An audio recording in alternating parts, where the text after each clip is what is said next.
그래도 상위권 대학 가는 게 좋지 않나요? 이 질문 정말 많이 받습니다. 좋은 대학만 가면 최소한은 한다는 거죠. 근데 정말 그럴까요? 우리는 입시 전략은 세밀하게 짭니다. 그런데 입학 이후 전략은 거의 생각하지 않습니다. 대학은 목표인데 환경은 왜 설계하지 않을까요? 오늘 이 영상에서는 상위권 대학의 진짜 가치가 무엇인지, 그리고 그 환경을 대학 없이도 설계하는 방법까지 정리해드리겠습니다. 상위권 대학에 가면 뭐가 좋을까요? 상위권 대학이 좋은 이유는 5가지가 있습니다. 첫 번째는 일단 폼이 납니다. 저기 대학 어디 다니세요? 아, 저 연세대요.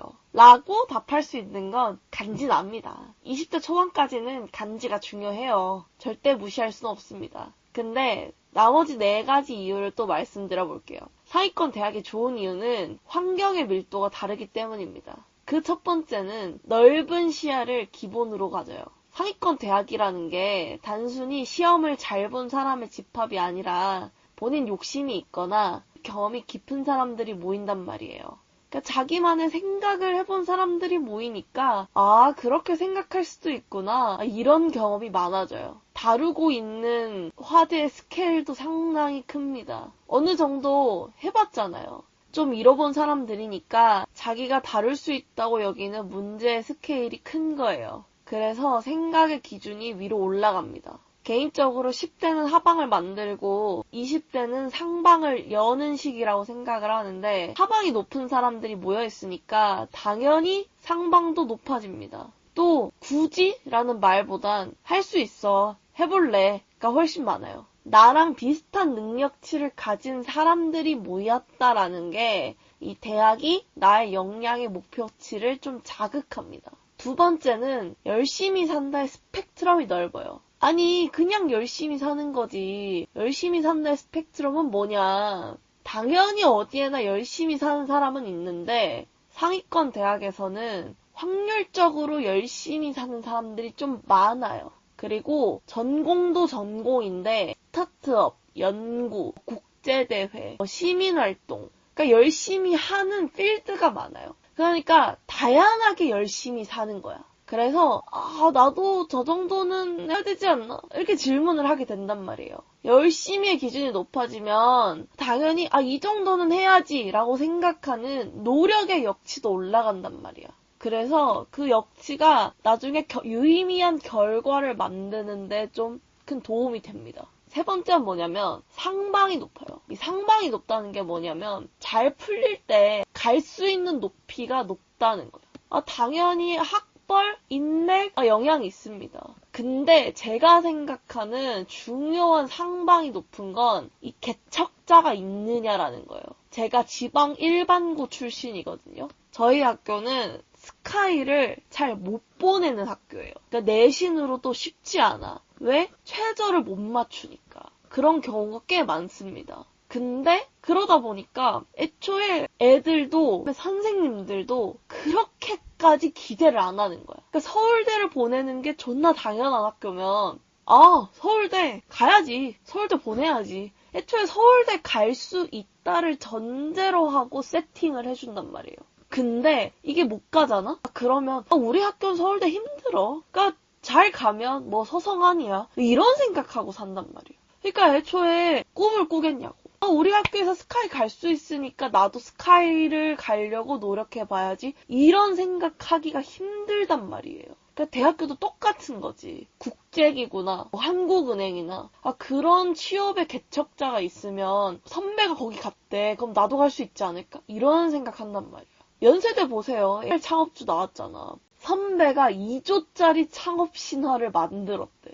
그럼 나도 해볼 수 있지 않을까? 나도 2조짜리 창업하고 싶다. 이런 생각 한다고. 그러니까 선명하게 내가 하고 싶게 만드는 선배를 내 눈앞에서 보잖아. 그러니까 구체적인 꿈을 본단 말이에요. 그러니까 더 많은 신화를 만든다고. 실제로 연세대는 학교 행정에서도 창업을 많이 밀어주는 걸로 알고 있습니다. 그러니까 상위권 대학은 성공한 사람을 만드는 게 아니라 성공을 상상하는 사람의 비율이 높은 거예요. 당연히 거기서 더 성공하는 사람들이 꾸준히 나올 수밖에 없는 거죠. 네 번째, 다양한 사람을 만납니다. 첫 번째랑 두 번째의 다양함을 말하는 게 아니고요. 배경적인 거예요. 좀 사회문화적인 거. 집안 배경이 완전 다르고 어떤 친구들은 해외에서 중고등학교 나왔고 그리고 완전히 사고방식이 다른 사람도 있고 진짜 압도적으로 잘하는 사람도 있습니다. 그러니까 인간 이해의 다양함이 넓어져요. 저 같은 경우는 20대 초반에 경북대를 다니다가 20대 중반에 다시 중앙대를 왔는데 중앙대에 오니까 집안 배경이 훨씬 다양했어요. 지방에 있는 친구들은 알바도 막 열심히 하고 그러니까 등록금 내야 되니까 알바를 열심히 해. 혹은 알바를 안 하면 본인 용돈이 없어. 그래서 전부 다 알바 하나씩은 기본으로 하고 혹은 2개씩 하고 과외도 하고 그랬단 말이에요. 근데 서울에 올라와서 우리가 인서울이라고 하는 대학의 친구들을 보니까 알바를 아예 안 해본 친구도 많고 집에서 그럴 시간에 공부를 하나 더 해서 미래의 수입을 올리라는 거야. 그래서 대외 활동 열심히 하고 막 동아리 하고 아니면 여행 다녀. 확실히 중앙대에 오니까 이런 식으로 집안 배경이 훨씬 다양한 거예요. 그러다 보니까 당연히 생활 양식이랑 마인드셋 차이가 너무 나는 거야. 그래서 이게 내가 지방에서 경험하지 않았던, 못했던 부분이다. 이게 내가 만나는 사람이 엄청 다양해지니까 사람의 관계 속에서 사고가 재구성되잖아요. 그러다 보니까 대학이라는 게 진짜 내가 우물한 개구리였구나. 내가 몰랐구나. 내가 모르는 세상을 경험하는 거야. 그래서 확실히 인간 이해의 폭이 넓어진다. 근데 그럼 이제 이런 말 할 수 있죠. 상위권 대학에 가라는 말이냐? 아니죠. 영상 초반에 제가 뭐라 했어요? 환경의 밀도가 다르다고 했잖아요. 그러니까 대학이 아니라 환경이 중요하다는 거야. 대학은 환경을 자동 세팅해주는 장치일 뿐이에요. 아니 이제 학벌이 좋으면 대기업 취업을 할 수 있다라는 패러다임도 깨지고 있잖아요. 왜? 다 취업이 그냥 안 돼. 다 취업? 어려워. AI가 취업 시장을 다 부수고 있단 말이에요. 그러면 우리가 간판에 기댈 수가 없단 말이야.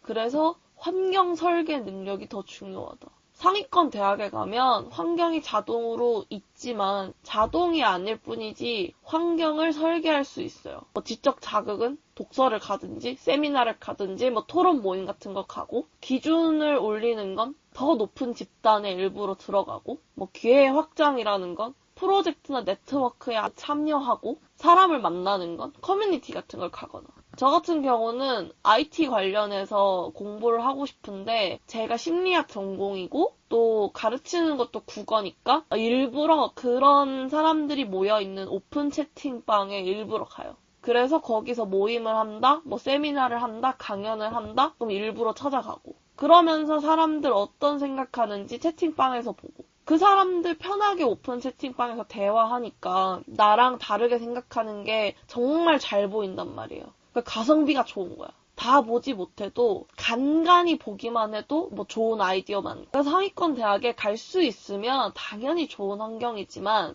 못 갔다고 해서 내가 지금 지방에 있다고 해서 상위권 환경까지 포기할 필요도 없는 거죠. 저 같은 경우는 대구에 있었을 때도 서울에 매달 올라갔어요. 알바 아득바득해서 번 돈으로 서울에 가서 전시 보고 사람들 보고 강연 가고 그랬단 말이에요. 그러니까 꾸준히 환경 설계하고 노력 이어가는 게 더 중요하다. 근데 이게 혼자 하라고 하면 힘들단 말이야. 그러니까 오픈 채팅방에 들어간다든지 해서 집단에 들어가라는 거예요. 그러니까 아예 환경에 적응을 시켜버려. 그래서 어디를 졸업했는가 보다 어떤 환경을 선택했는지 그거에 대해서 좀 말씀을 드리고 싶었습니다.